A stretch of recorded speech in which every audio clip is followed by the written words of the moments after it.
রিলেশনশিপে কখনো কখনো এমন সময় আসে যখন আপনার পার্টনার আপনার সঙ্গে কথা বলা বন্ধ করে দেয়। আর এই পরিস্থিতি খুবই বেদনাদায়ক হতে পারে, কারণ সেই মানুষটির জন্যই, তার মেসেজ ফোনের জন্যই তো আপনি অপেক্ষা করেন। সেই মানুষটি যখন আপনার সঙ্গে কথা বলা বন্ধ করে দেয়, তখন স্বাভাবিকভাবেই আপনার কষ্ট হবে। আচ্ছা, আপনার জীবনে কি কখনো এমন হয়েছে? যদি এমনটা হয়ে থাকে তবে কমেন্টে অবশ্যই জানাবেন। আর এমন পরিস্থিতিতে আমাদের শান্ত ও ঠান্ডা মাথায় সমাধান খুঁজতে হবে। অনেক সময় কি হয় জানেন, মানুষ এই অবস্থায় রাগ, জেদ আর হতাশায় পড়ে এমন কিছু করে ফেলে যা পরিস্থিতিকে আরো খারাপ করে দেয়। কিন্তু এক্ষেত্রে মাথা ঠান্ডা রেখে যদি কিছু মাইন্ড ট্রিক ব্যবহার করেন, তাহলে আপনার পার্টনারকে আপনি এই অনুভূতি দিতে পারবেন যে সে তার জীবনের একটি গুরুত্বপূর্ণ জিনিস হারাতে চলেছে। এই মেথডগুলোর মাধ্যমে আপনার পার্টনার নিজেই বুঝতে পারবে যে আপনি তার জীবন থেকে দূরে সরে যাচ্ছেন, আর এতে করে সে আপনার সঙ্গে কথা বলার নানান রকম কারণ খুঁজে পাবে। সে দিনের বেশিরভাগ সময়তেই আপনার কথা মনে করতে থাকবে। যখন দেখবেন আপনার পার্টনার আপনার সঙ্গে কথা বলা বন্ধ করে দিয়েছে, তখন আপনার প্রথম কাজ হবে তাকে একটু স্পেস দেওয়া, তাকে একটু একা থাকতে দেওয়া, তার থেকে একটু দূরে থাকা। কিন্তু এর মানে কিন্তু এটা নয় যে আপনি পুরোপুরি নিজেকে আলাদা করে ফেলবেন, বরং তাকে তার ব্যক্তিগত সময় আর মনকে শান্ত করার সুযোগ দিতে হবে। আপনি যখন তাকে স্পেস দেবেন, তখন সেও আপনার কথা ভাবার সময় পাবে এবং তার আবেগগুলোকে নিয়ন্ত্রণ করতে পারবে। এতে সে তার মনের টেনশন আর অস্থিরতা থেকে বেরিয়ে আসতে পারবে, যা এখন আপনার সম্পর্কের মধ্যে চলছে। এছাড়াও যখন আপনার পার্টনার দেখবে যে আপনি তাকে অতটা ভ্যালু দিচ্ছেন না, দূরে দূরে আছেন, পর্যাপ্ত স্পেস দিয়ে রেখেছেন, তখন সে সেই সময়গুলোতে তার আবেগটাকে ভালোভাবে সামলাতে পারবে, আর যার ফলে সে আবারও স্বাভাবিক মানসিক অবস্থায় ফিরতে পারে এবং আপনার সঙ্গে খোলামেলা ভাবে কথা বলতে প্রস্তুত হতে পারে। এই পরিস্থিতি সাধারণত তখনই তৈরি হয় যখন আপনাদের মধ্যে কোনো বিষয় নিয়ে তর্ক বা মনোমালিন্য হয় এবং সেই কারণেই সে এখন কথা বলতে চাইছে না। যদি আপনি বারবার তাকে জোর করেন যে সে কথা বলে সমস্যার সমাধান করুন, তাহলে এই চাপ তাকে আরো বিরক্ত করবে, আরো রাগান্বিত করে তুলবে, আর এর ফলে সে আপনার থেকে আরো দূরে সরে যেতে পারে, আর আপনার সমস্যাগুলো মেটার পরিবর্তে আরো বেড়ে যেতে পারে, আরো দ্বিগুণ হয়ে যেতে পারে।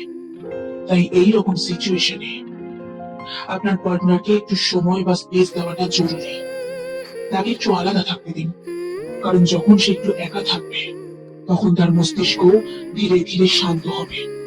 সে সেই সমস্যাগুলোকে গুছিয়ে সামলানোর অবস্থায় ফিরে আসবে। ধীরে ধীরে সে আবারও আপনার সঙ্গে যোগাযোগ করতে প্রস্তুত হতে পারে। তাই এমন পরিস্থিতিতে, এমন সিচুয়েশনে আপনার পার্টনারকে যথাযথ একটা ব্যক্তিগত স্পেস বা স্বাধীনতা দেওয়া খুবই গুরুত্বপূর্ণ। দ্বিতীয়ত, যদি আপনার পার্টনার এই সময়ে আপনার সঙ্গে কথা বলতে রাজি না থাকে এবং আপনি এই পরিস্থিতি স্বাভাবিক করতে চাইছেন, তাহলে আরেকটি পদ্ধতি হলো লিমিটেড ভাবে যোগাযোগ রাখা। মানে যতটা যোগাযোগ না রাখলেই নয়, শুধুমাত্র কিছু প্রয়োজনীয় কথাবার্তা দিয়ে সীমাবদ্ধ হয়ে যান তার কাছে। সাধারণত যখন পার্টনার কথা বলা বন্ধ করে দেয়, তখন রাগ বা অস্থিরতা আসাটা স্বাভাবিক।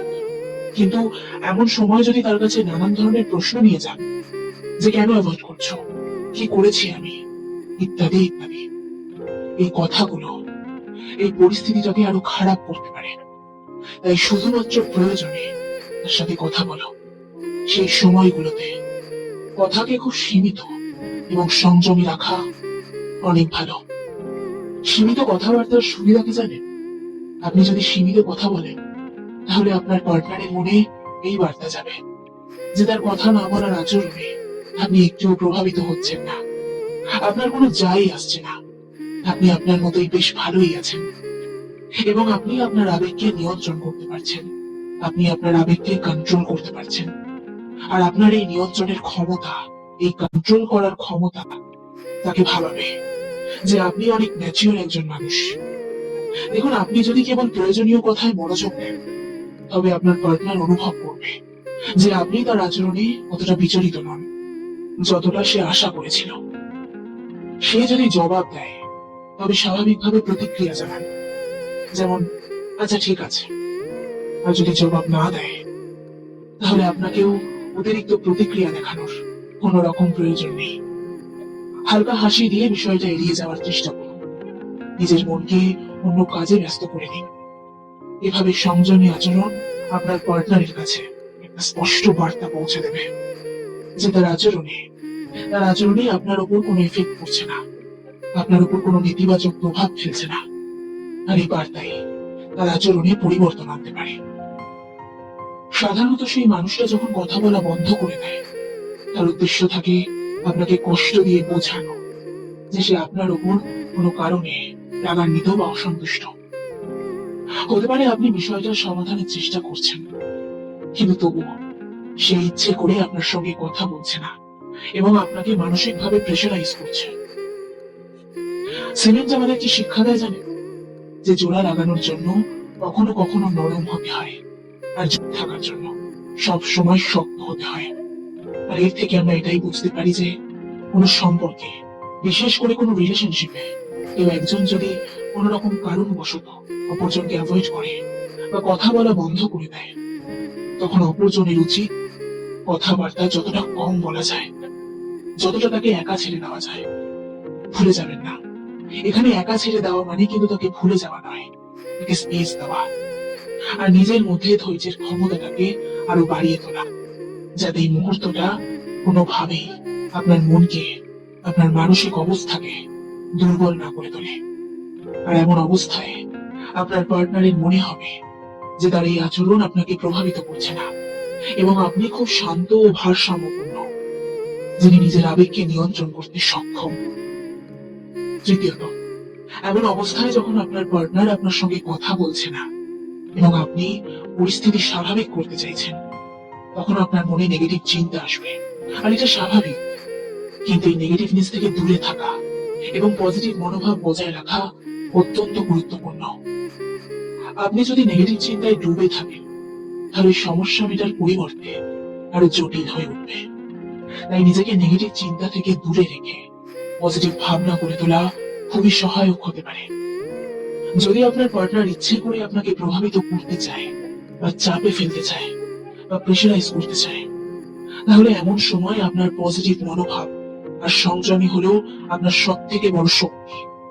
কিন্তু এর পরিবর্তে আপনি যদি তার প্রতিক্রিয়া দিতে গিয়ে রাগ দেখান বা চিৎকার করে কথা বলেন বা তাকে ব্লেম করতে থাকেন যে তুমি আমাকে কোনো পরোয়াই করো না, আমাকে মেন্টালি টর্চার করছো, তুমি কথা বলা কেন বন্ধ করলে, এই সমস্ত কথাবার্তার ভিত্তিতে সে আরো বিরক্ত হবে।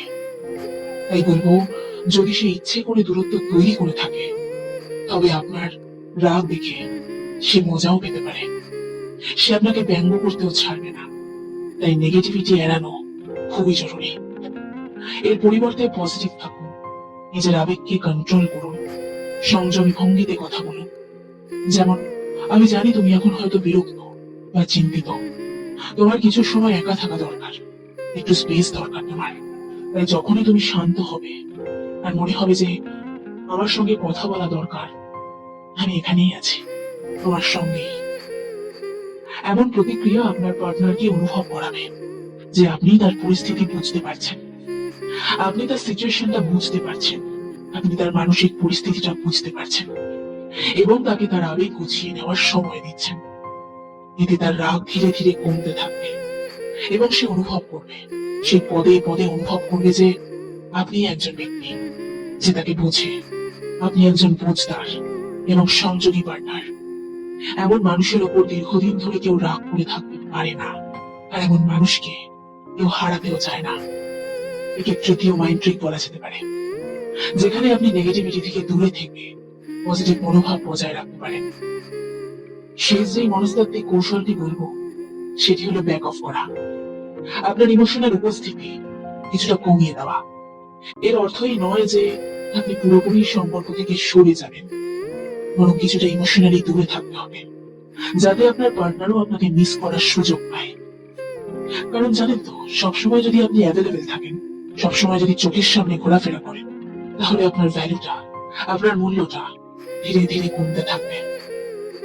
তাই এমন ভাবে তার কাছ থেকে ইমোশনালি দূরে থাকুন যাতে আপনার পার্টনার আপনাকে মিস করার সুযোগটা পায়, এবং যেন সে বুঝতে পারে যে আপনার সঙ্গে থেকে সে কত কিছু অনুভব করত। এই কৌশলটি প্রয়োগ করার একটি উপায় হলো, যদি আপনার পার্টনার আপনাকে মেসেজ বা ফোনের মাধ্যমে যোগাযোগ করে, তবে সঙ্গে সঙ্গে উত্তর দিতে যাবেন না। কিছুক্ষণ অপেক্ষা করে তারপর উত্তর দিন।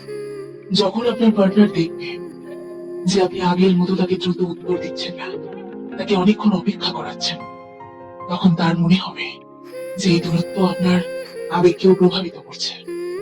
এতে তার বুঝতে অসুবিধাও হবে না যে আপনারও অনুভূতি আছে, আপনারও ফিলিংস আছে, এবং সে আপনাকে কষ্ট দিয়েছে। আর যখন সেই বিষয়টি উপলব্ধি করতে পারবে, তখন সে নিজেই আপনার সঙ্গে যোগাযোগ করার চেষ্টা করবে, এবং এইভাবে আপনি একটি পজিটিভ পরিবর্তন অনুভব করতে পারবেন। একটা কথা মনে রাখবেন, আগে যদি প্রতিটি বিষয়ে আপনি উদ্যোগ নিয়ে থাকেন, যেমন ধরুন প্রথম কল করা, প্রথম মেসেজ করা, প্রথম দেখা করার প্রস্তাব দেওয়া, তাহলে এই উদ্যোগ এখনই বন্ধ করুন। আপনার পার্টনারকে উদ্যোগ নেওয়ার সুযোগ দিন।